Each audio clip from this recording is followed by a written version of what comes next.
Bonjour à tous et bienvenue dans ce nouvel épisode de Secrets d'amour. Comment éviter les relations toxiques sans se fermer, sans se durcir et sans renoncer à aimer?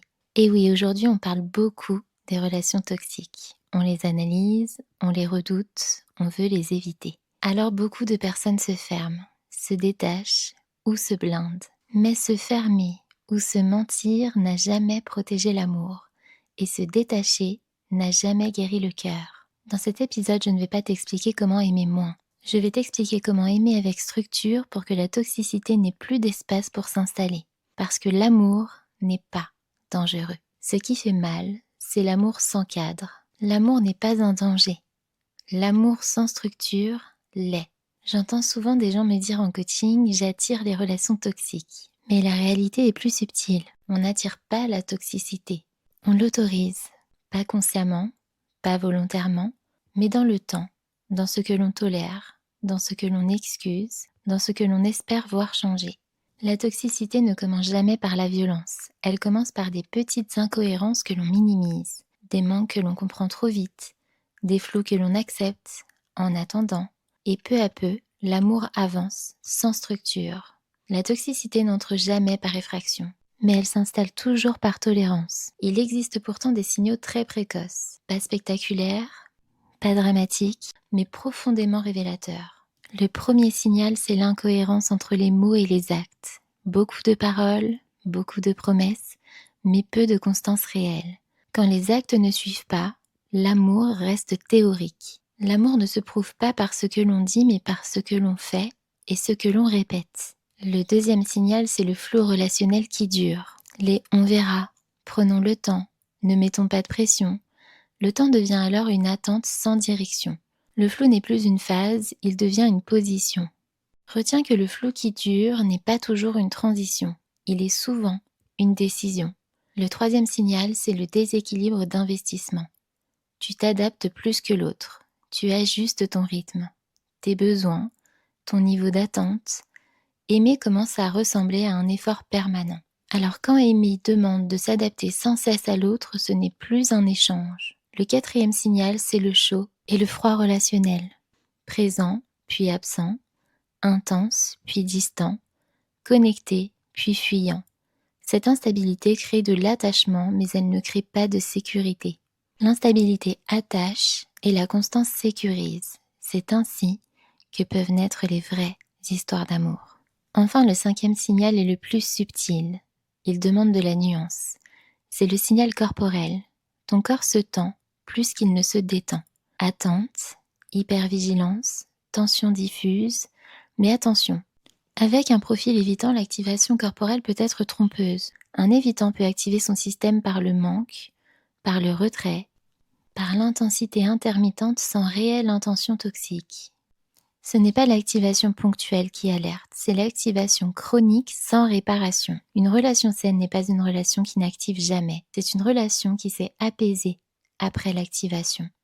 Le point crucial à garder, c'est qu'une relation saine peut effectivement activer, mais elle sait surtout apaiser. Alors comment font celles et ceux qui évitent naturellement les relations toxiques ? Ils ne sont pas plus froids, ils n'aiment pas moins, ils n'ont pas moins de cœur, ils font simplement les choses dans un autre ordre. Ils observent avant de s'attacher, ils laissent le temps révéler la cohérence, ils ne confondent pas l'intensité et la fiabilité. Le temps ne détruit pas l'amour, il révèle sa solidité toujours. Autre point déterminant, et ceux qui sont en coaching avec moi le savent, il ne donne pas l'intimité avant la sécurité. Le cœur, le corps, la loyauté, tout vient après les actes répétés, après la constance, après la fiabilité émotionnelle. L'intimité sans sécurité crée parfois l'attachement, mais jamais l'amour. Il pose aussi des limites tôt, calmement, sans colère, sans menace, sans longue justification, parce qu'une limite posée tôt protège la relation. Une limite posée tard devient un conflit.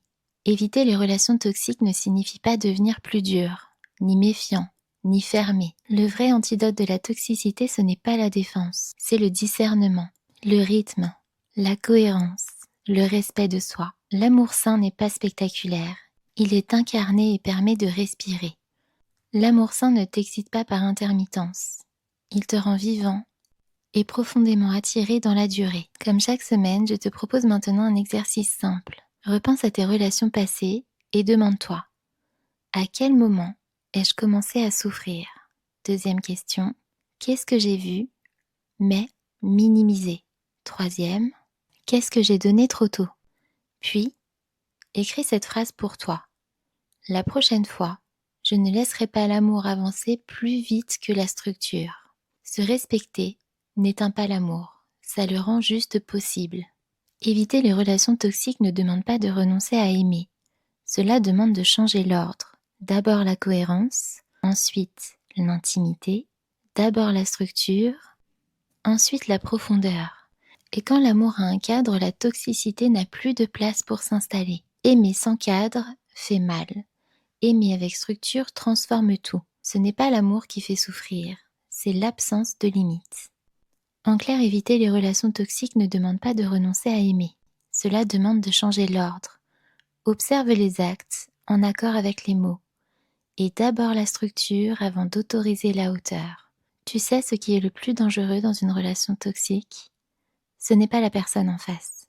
C'est le moment où tu commences à douter de toi, où tu t'expliques que c'est normal, où tu t'habitues à l'incohérence, où tu appelles amour ce qui est en réalité une lutte pour exister. Éviter les relations toxiques, ce n'est pas devenir méfiant, c'est devenir plus clair. Clair sur ce que tu mérites, clair sur ce que tu n'acceptes plus, clair sur le fait que ton cœur n'est pas un lieu où l'on entre par intermittence et sans cohérence. Éviter les relations toxiques ne demande pas de changer qui tu aimes, ça demande de changer ce que tu autorises quand tu aimes. Si cet épisode a réveillé quelque chose en toi, ne retourne pas dans ton ancien schéma. Et si tu veux apprendre à aimer fort sans te perdre, à garder ton cœur sans le donner gratuitement, à poser une structure qui rend l'amour possible, alors je t'invite à me rejoindre. Tu peux t'abonner à Secret d'amour, mettre un like, un commentaire. Ça aide le podcast à toucher les cœurs qui en ont besoin. Et si tu sens que c'est le moment pour toi, tu peux aussi réserver un accompagnement avec moi.